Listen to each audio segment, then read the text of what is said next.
Assalamualaikum warahmatullahi wabarakatuh. Selamat pagi, selamat siang, selamat malam. Perkenalkan, saya Fauzan Arik. Di sini saya akan sedikit menjelaskan tentang sejarah kebudayaan Islam yang ada di Spanyol, atau dengan kata lain di Andalusia. Jadi Andalusia ini pada dulunya bernama yang sekarang ini bernama Spanyol. Islam pada masa Andalusia ini merupakan daerah otonom Spanyol, yang merupakan sebagian dari Eropa. Daerah ini pertama kali dipanggil dengan nama Iberia, yaitu nama yang dinisbahkan kepada penduduk-penduduk bangsa Liberia yang pertama kali mendiami daerah itu. Kemudian dikenal dengan sebutan Asbania, yaitu sewaktu bangsa Romawi menduduki daerah itu pada abad kedua Masehi.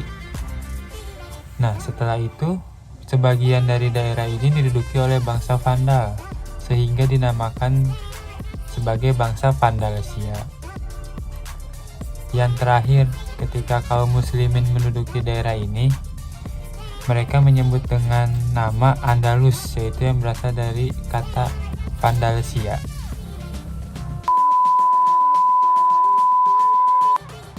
Nah, Islam pertama kali masuk Spanyol itu pada tahun 711 Masehi melalui jalur Afrika Utara.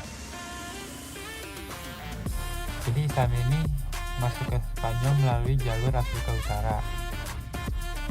Spanyol sebelum kedatangan Islam dikenal dengan nama Iberia atau Asbania ini, kemudian disebut Andalusia ketika negeri ini subur dikuasai oleh bangsa Vandal.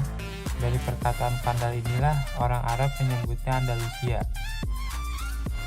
Islam masuk ke Andalusia tidak sesingkat penyebarannya, melalui beberapa tahapan yang mendukung Islam menduduki wilayah itu. Nah, beberapa tokoh pendiri Islam meyakini bahwa Andalusia memiliki potensi yang luar biasa terhadap kemajuan Islam. Berikutnya, saya akan sedikit memaparkan dari sumber-sumber yang saya dapatkan. Saya menyimpulkan periode kepemimpinan Islam di Andalusia terbagi menjadi 6 periode. Pada periode pertama, yaitu tahun 711 Masehi hingga 755 Masehi. Pada periode ini, Spanyol berada di bawah pemerintahan para wali yang diangkat oleh Khalifah Bani Umayyah yang berpusat di Damaskus. Pada periode ini, stabilitas politik negeri Spanyol belum terkendali akibat gangguan keamanan di beberapa wilayah. Karena pada masa ini adalah masa peletakan dasar asas dan invasi Islam di Spanyol.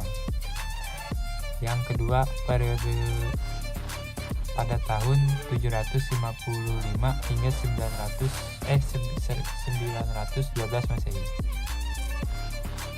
Pada masa ini, Spanyol berada di bawah pemerintahan seorang yang bergelar Amir atau Panglima atau Gubernur, tetapi tidak tunduk kepada pusat pemerintahan Islam yang ketika itu dipegang oleh Khalifah Abbasiyah di Baghdad. Ketika itu, pertama kali Abdurrahman I yang memasuki Spanyol tahun 138 Hijriah atau 755 Masehi ini diberi gelar Adaki. Yang selanjutnya ketika Bani Abbas berhasil menaklukkan Bani Umayyah di Damaskus, selanjutnya ia mendirikan dinasti Bani Umayyah di Spanyol. Yang selanjutnya pada periode ketiga, tahun 912 Masehi hingga 916 Masehi. Periode ini berlangsung mulai dari pemerintahan Abdurrahman III yang bergelar An-Nasir sampai munculnya Muluk Atawa atau raja-raja kelompok. Pada periode ini Spanyol diperintah oleh penguasa dengan khalifah. Pada periode ini juga umat Islam di Spanyol mencapai puncak kemajuan dan kejayaannya, menyaingi daulat Abbasiyah di Baghdad. Abdurrahman An-Nasir mendirikan Universitas Cordova perpustakaan memiliki koleksi ratusan ribu buku. Hakam II juga seorang kolektor buku dan pendiri perpustakaan.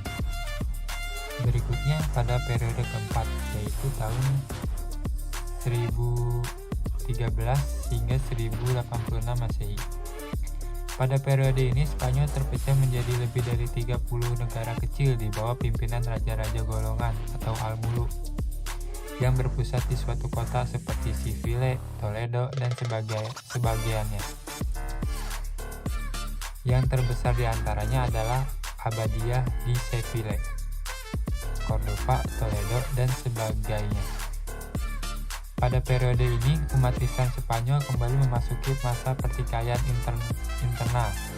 Ironisnya, kalau terjadi perang saudara, ada di antara pihak-pihak yang bertikai itu yang meminta bantuan kepada raja-raja Kristen. Melihat kelemahan dan kekacauan yang menimpa keadaan politik Islam itu, untuk pertama kalinya orang-orang Kristen pada periode ini mulai mengambil inisiatif penyerangan, meskipun kehidupan politik tidak stabil. Namun, kehidupan intelektual terus berkembang pada periode ini, karena istana-istana mendorong para sarjana dan sastrawan untuk mendapatkan perlindungan dari suatu istana ke istana yang lainnya. Selanjutnya pada periode kelima, yaitu tahun 1086 hingga 1248 Masehi. Pada periode ini, Spanyol Islam meskipun masih terpecah dalam beberapa negara, tetapi terdapat suatu kekuatan dominan, yaitu kekuasaan dinasti Murabitun dan dinasti Muhawidun. Dinasti Murabitun pada mulanya adalah sebuah gerakan agama yang didirikan oleh Yusuf bin Tashfin di Afrika Utara. Pada tahun 1602, ia berhasil mendirikan sebuah kerajaan yang berpusat di Marrakesh. Ia juga masuk ke Spanyol atas undangan penguasa-penguasa Islam di sana yang tengah memikul beban berat perjuangan mempertahankan negeri-negerinya dari serangan orang-orang Kristen. Ia dan tentaranya memasuki Spanyol pada tahun 1086 Masehi dan berhasil mengalahkan pasukan Kastilia. Karena perpecahan di kalangan raja-raja Muslim, Yusuf melangkah lebih jauh untuk menguasai Spanyol dan ia berhasil untuk itu. Yang selanjutnya atau yang terakhir ini pada periode ke-6. Pada periode ke-6 ini yaitu tahun 1248 hingga 1492 Masehi. Pada periode ini Islam hanya berkuasa di daerah Granada di bawah dinasti Bani Ammar. Peradaban kembali mengalami kemajuan seperti di zaman Abdurrahman An-Nasir. Akan tetapi, secara politik dinasti ini hanya berkuasa di wilayah kecil. Kekuasaan Islam yang merupakan pertahanan terakhir di Spanyol ini berakhir karena perselisihan orang-orang istana dalam memperebutkan kekuasaan. Abu Abdullah Muhammad merasa tidak senang kepada ayahnya karena menunjuk anaknya yang lain sebagai pengganti menjadi raja. Dia memberontak dan berusaha merampas kekuasaan. Dalam pemberontakan itu, ayahnya terbunuh dan digantikan oleh Muhammad bin Sa'ad. Abu Abdullah kemudian meminta bantuan kepada Ferdinand dan Isabella untuk menjatuhkannya. Dua penguasa Kristen ini dapat mengalahkan penguasa yang sah dan Abu Abdullah naik tahta. Tentu saja Ferdinand dan Isabella yang mempersatukan dua kerajaan besar Kristen melalui perkawinan itu tidak cukup merasa puas. Keduanya ingin merebut kekuasaan dari umat Islam di Spanyol.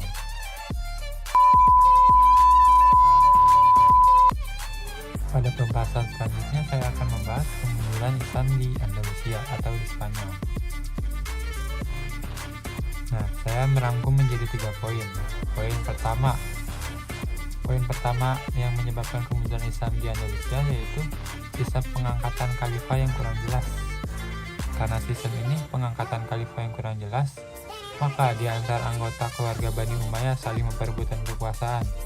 Mereka saling mengklaim dirinya bahwa ia merasa lebih berhak untuk menjadi khalifah. Di samping itu pula, boleh jadi di kalangan pembesar-pembesar kerajaan yang bukan dari kalangan mereka juga berambisi untuk menduduki kekhalifahan. Poin kedua yaitu fanatisme kekuasaan. Semenjak kematian Abdurrahman III, pemeluk-pemeluk Islam yang baru tidak dapat menerima sistem aristokrasi kearaban. Mereka ini merupakan pihak pertama yang menentang kekhalifahan Umayyah, sehingga muncul dua kekuasaan terbesar yaitu Berber dan Slavia. Beberapa suku saling memperebutkan supremasi kekuasaan atau kesukuan dan bahkan berusaha mendirikan sebuah negara yang merdeka di kalangan orang Spanyol, dan Berber memandang bangsa Arab sebagai orang atau kaum pendatang. Yang poin terakhir dari kemunduran Islam di Andalusia yaitu penyebabnya kesulitan ekonomi. Nah, pada paruh kedua, para penguasa Islam Spanyol membangun kota dan mengembangkan ilmu pengetahuan dengan sangat serius, sehingga lalai membina perekonomian. Akibatnya timbul kesulitan ekonomi yang amat memberatkan dan mempengaruhi kondisi politik dan militer. Dengan munculnya dinasti-dinasti kecil menyebabkan kondisi politik yang tidak stabil dan menyebabkan perekonomian yang morat-marit.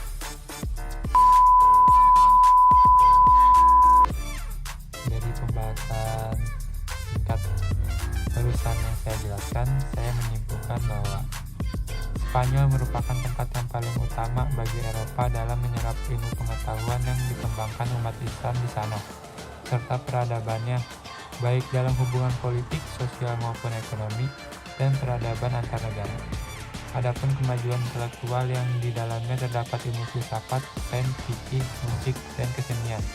Begitu juga dengan bahasa dan sastra dan kemegahan pembangunan fisik. Segitu yang bisa saya sampaikan, mungkin masih kurang lengkap dari pembahasan Islam di Spanyol atau Andalusia ini. Jika ada kekurangan kata atau kata yang tidak berkenan, saya mohon maaf. Wabillahi taufiq wal hidayah. Wassalamualaikum warahmatullahi wabarakatuh.